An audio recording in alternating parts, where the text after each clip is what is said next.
Hey folks, it's your boy Idletag back in the virtual cockpit where the coffee's always cold, the checklist is always missing page 3, and there's always something new to talk about in DCS. Alright, so Eagle Dynamics just dropped another update, and this one's got a bunch of goodies. We're talking new assets straight from Currenthill, some very welcome cargo updates to our big utility helicopters, and a ton of updates and improvements to the Afghanistan maps. And a quick PSA about the latest NVIDIA Game Ready Drivers, because your frames deserve love too. Alright, so strap in, set your parking brake, and let's run through what's new. If you've been around the community, you know Currenthill has been cranking out high-quality, modern ground units for years, everything from tanks to artillery to air defense systems, and with an eye for realism and detail. Up until now, you had to track them down and install them yourself, but with this update, we're starting to see them officially folded into the sim. That means less messing around with manual installs and more time dropping love notes on them from altitude. These aren't just pretty models either. They bring new capabilities and challenging scenarios. Expect better threat variety in your missions, more authentic force compositions, and a stronger sandbox to play in, whether you're making missions or just hopping into quick action.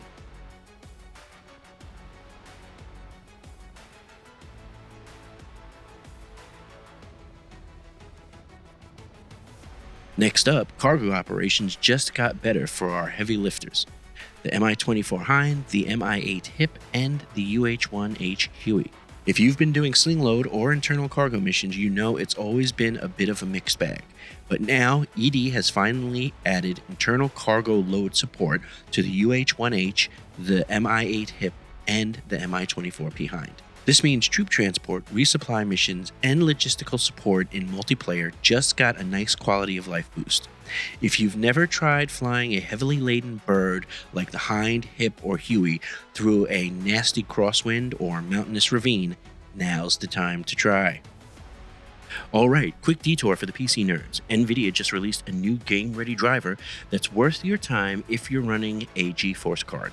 While it's not DCS specific, it is true that some users have reported smoother frame pacing and a small boost in minimum FPS in VR after updating, which in DCS terms means fewer quote-unquote "my frame rate just died" moments during busy missions. So if you're flying with a 30 series or 40 series card, especially in VR, I'd recommend grabbing the latest driver update.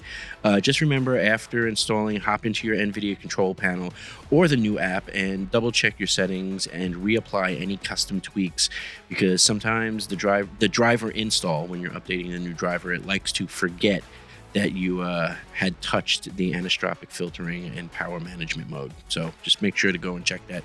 But yeah, NVIDIA has a new update out, and I highly recommend everyone try to install it.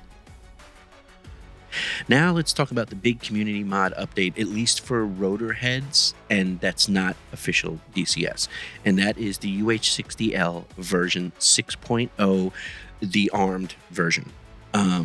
If you've been flying the armed Blackhawk, this one's going to make your inner JTAC very, very happy. The big headline is the ability to set laser codes directly in the mission editor or the rearm screen for the new Dagger, that's DAGR, Direct Attack Guided Rocket Missile System. For those unfamiliar, Daggers are basically laser-guided versions of the Hydra rocket. Precision without lugging around Hellfires, but also Hellfires are included in this update. Being able to set your own laser code means you can coordinate with other aircraft or ground designators without the whole "we're both lasing the same target on 1688 and now nothing's hitting" problem. Be aware, though, that with the new mod, it does not self-laze, so you will need either a JTAC or a buddy to do some buddy lasing with this mod.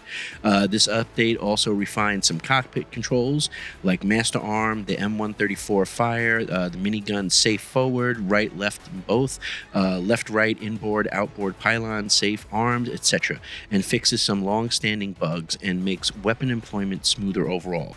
And honestly, just seeing the Blackhawk continue to get love from the dev team is fantastic. This mod has gone from neat little project to must have for Rotorheads in DCS. So that's the update rundown. Currenthill assets officially in DCS, better cargo ops for our big helos, a new NVIDIA driver worth checking out, and UH-60L 6.0 bringing laser code flexibility to daggers. If you found any of this useful, hit the like button so the algorithm stops sending you those cooking videos whenever you type in MI8 tutorial. Drop a comment with what you're most excited to try, and if you're new here, hit the subscribe button so you don't miss out on future update rundowns, guides, and the occasional I broke my freaking helicopter story. Until next time, this is your boy AdlerTag saying wheels up, stay safe, and I will see you on the deck.